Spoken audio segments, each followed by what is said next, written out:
तर भोंदू अशोक खरातच्या पत्नीच्या अटकेसाठी 3 विशेष पथकं रवाना करण्यात आलेली आहेत। नाशिक, पुणे आणि अहिल्यानगर जिल्ह्यामध्ये विशेष पथकं रवाना झाली आहेत। जमीन खरेदीमध्ये फसवणूक केल्याप्रकरणी कल्पना खरातवर गुन्हा दाखल झालाय। खरातची पत्नी फरार आहे आणि मुलगा नॉट रिचेबल आहे। खरात प्रकरणामध्ये आर्थिक व्यवहारांच्या चौकशीसाठी अशोक खरातच्या समक्ष काही पुरावे आणि पत्नी कल्पना खरातची चौकशी करण्यासाठी कल्पना खरातची अटक SIT तपासासाठी महत्त्वाची ठरणार आहे। तर भोंदू अशोक खरात प्रकरणामध्ये नवी माहिती समोर येते आहे। बिल्डरच्या मदतीने कोट्यवधी रुपयांचे व्यवहार व्हायचे। एका बिल्डरचा 300 कोटींचा व्यवहार संशयाच्या भोवऱ्यात अडकलाय। नाशिक आणि पुण्यातील 5 जण हवाला रॅकेटमध्ये सहभागी असल्याचा संशय आहे। खरातच्या मदतीने मोठ्या प्रमाणावर जमिनी लाटल्याचा संशय आहे।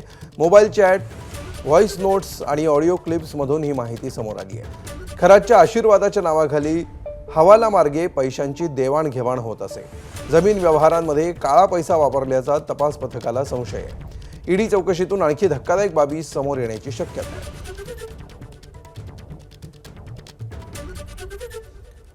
तर भोंदू अशोक खरातच्या अडचणीमध्ये दिवसेंदिवस वाढ होतीये।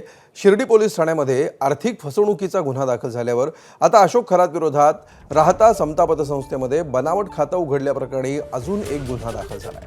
56 पैकी 19 खातेदारांचा जबाब पूर्ण झालाय।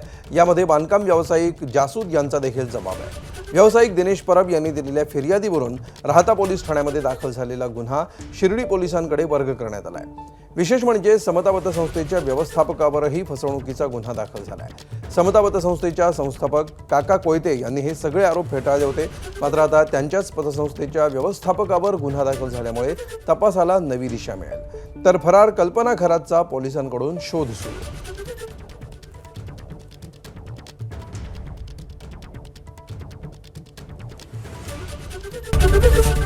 ABP माझा, उघडा डोळे बघा नीट।